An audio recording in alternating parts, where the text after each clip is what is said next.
Ya, sahabat, kita jumpa lagi di kanal saya, Perspektif Andre Vincent Wenas. Ya, minyak goreng seketika hilang dari pasar baru-baru ini. Apa sebabnya membuat masyarakat ini menjadi bingung dan kesusahan? Maka saya menuliskan catatannya yang berjudul, Mencari Minyak Goreng yang Menghilang dari Rak Toko. Ini bagaimana peran mafia ekspor, yaitu konspirasi kerah putih bermain di belakang ini semua. Begini, maaf agak panjang tulisannya waktu saya menulis artikel ini. Ya sahabat, setelah beberapa saat rak di toko-toko tidak ada display minyak goreng untuk dijual eceran, masyarakat jadi bingung dan tentu saja kesusahan. Apa yang terjadi? Siapa yang menggoreng skandal minyak goreng ini? Bukankah kita atau Indonesia ini adalah produsen CPO, crude palm oil terbesar di dunia? Lalu kenapa kebutuhan minyak goreng domestiknya sendiri malah jadi seret? Itu kan pertanyaannya. Otak kita belum bisa mencerna fenomena yang anomali seperti ini. Perut kita yang terbiasa makan gorengan ketika dipaksa makan rebusan melulu jadi terganggu pencernaannya. Gara-gara pencernaan terganggu, otak jadi butek dan emosi jadi tinggi. Darting alias darah tinggi. Ya sahabat, yang mengherankan memang pernyataan dari Bapak Menteri Perdagangan Muhammad Lutfi yang bilang bahwa kebutuhan minyak goreng di Indonesia itu sekitar 280 juta liter pada Februari 2022. Namun yang terpenuhi baru sekitar 63 juta liter. Itu kan cuma 22,5%-nya, nggak sampai seperempat ya. Lalu kemana yang 217 juta liter itu? Angka itu dari 280 juta liter kebutuhan minus 63 juta liter yang telah dipasok. Untuk kasus bulan Februari, bukankah ada aturan negara soal Domestic Market Obligations atau DMO, yaitu untuk mendahulukan kepentingan domestik.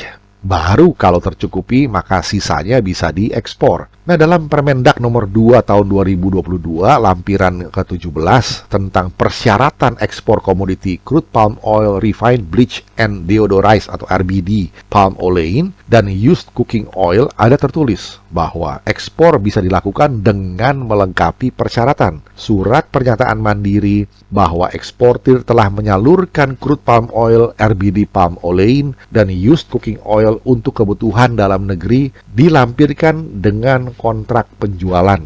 Nah, pertanyaannya, apakah persyaratan seperti ini telah dengan jujur disampaikan, dengan benar dilengkapi, dan dengan teliti diverifikasi? Oleh siapa diverifikasi? Apakah oleh surveyor yang qualified? Atau apa ya? Ataukah memang ada tarikan ekspor yang begitu kuat? Siapa yang nekat mengkhianati aturan negara soal DMO atau Domestic Market Obligation itu? Siapa pula yang berkonspirasi untuk meloloskan minyak goreng yang memang licin itu untuk merembes ke pasar ekspor? Bagaimana latar belakang cerita yang sesungguhnya sih?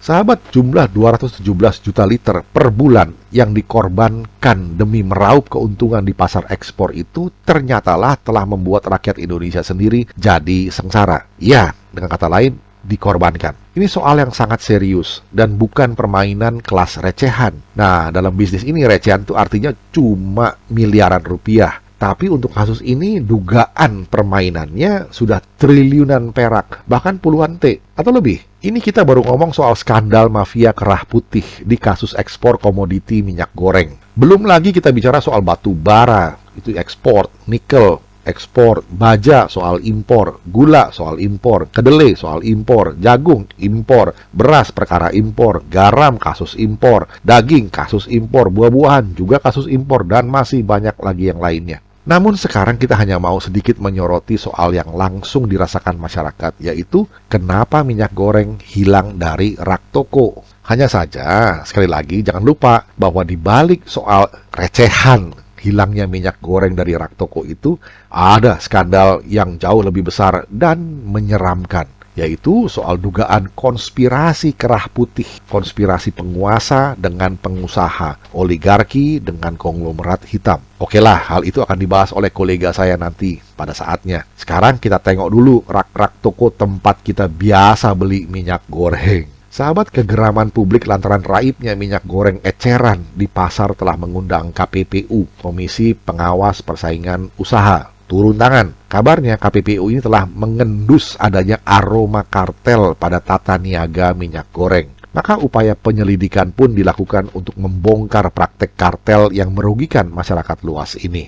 Bahkan Ketua KPPU, Bapak Ukay Karyadi, sudah menyatakan bahwa indikasi kartel pada tata kelola minyak goreng ini memang ada. Apalagi setelah adanya temuan oleh tim Satgas Pangan Sumatera Utara yang memergoki adanya tumpukan minyak goreng yang diduga ditimbun di sebuah gudang di Deli Serdang. Apa sih motif mereka yang mau menimbun minyak goreng ini? Ya sederhana saja, ya profit alias cuan yang segede-gedenya dalam tempo yang sesingkat-singkatnya. Mumpung ada kesempatan dalam kesempitan pastinya.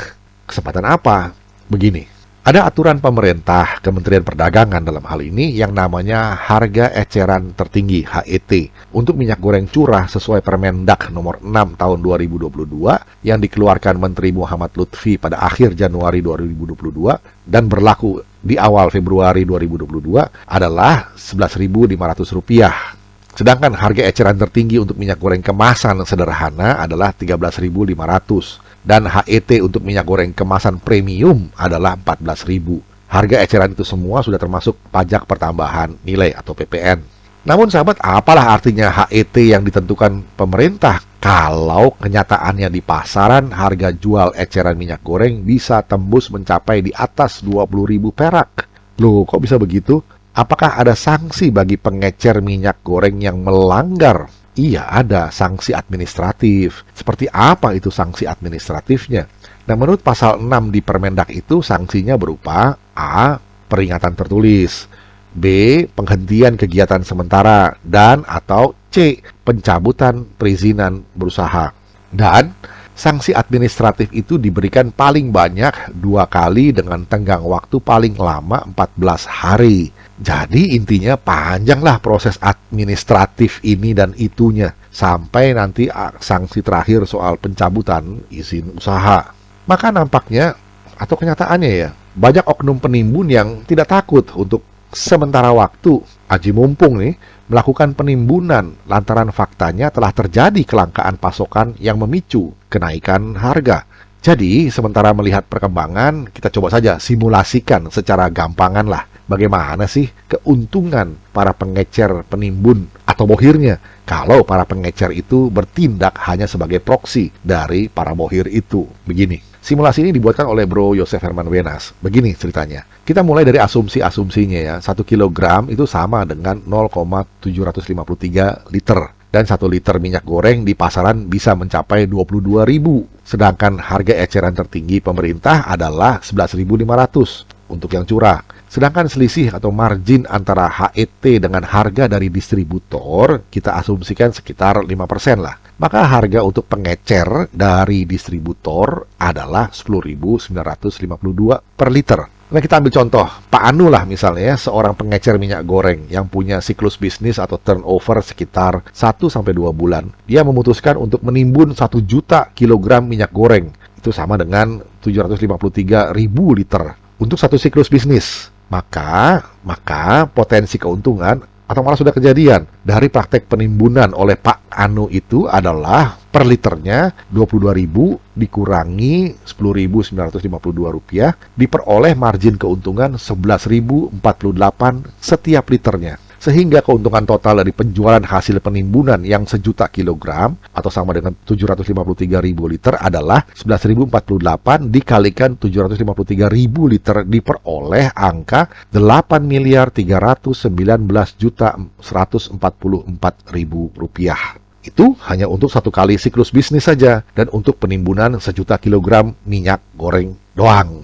Nah sahabat, data dari Gabungan Pengusaha Kelapa Sawit Indonesia atau GAPKI, konsumsi minyak goreng di Indonesia per tahun, ini data tahun 2020, adalah 11,58 liter per kapita per tahun. Jadi konsumsinya sekitar 0,965 liter per bulan, hampir 1 liter per kapitanya. Nah, kalau jumlah penduduk Indonesia sekitar 275 juta orang, maka benar yang dikatakan oleh Menteri Perdagangan Muhammad Lutfi di atas tadi, bahwa untuk Februari 2022, kebutuhan minyak goreng konsumsi adalah sekitar 280 juta liter. Untuk memperkirakan potensi keuntungan hasil praktek penimbunan, ya tinggal Anda kalikan sendirilah. Walaupun setelah dikurangi berbagai faktor gitu ya, jumlahnya bisa kita yakini bakal tetap super jumbo. Nah sekarang kabarnya Bareskrim juga mulai turun tangan. Kita lihat saja bagaimana babak akhir praktek penimbunan seperti ini bakal berujung. Nah hanya saja kita mau bertanya nih sahabat, bagaimana menurut Anda? Nah lingkari jawabannya. A. Pak Anu sekarang sedang riang gembira. B. Pak Anu sekarang sedang stres. C. Pak Anu sebagai proksi pihak ketiga, keduanya sedang sama-sama stres. Ini summary atau ringkasan dari simulasi tadi, bisa dipelajari sendiri.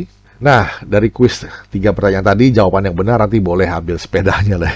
Nah sahabat, sambil bersepeda, kita tunggu bagaimana cerita dugaan konspirasi mafia kerah putih, yaitu tingkat tinggi ini yang melatar belakangi kelangkaan pasokan minyak goreng ini. Yaitu soal tetap merembesnya minyak goreng ke pasaran ekspor. Walau sudah ada aturan negara tentang DMO atau Domestic Market Obligation yang melarang atau membatasinya. Tapi kok masih bisa merembes juga? Licin ya. Demikian sahabat, catatan mengenai hilangnya minyak goreng dari rak-rak toko. Kira bisa menjadi perspektif, kita jumpa lagi di session berikutnya. Terima kasih.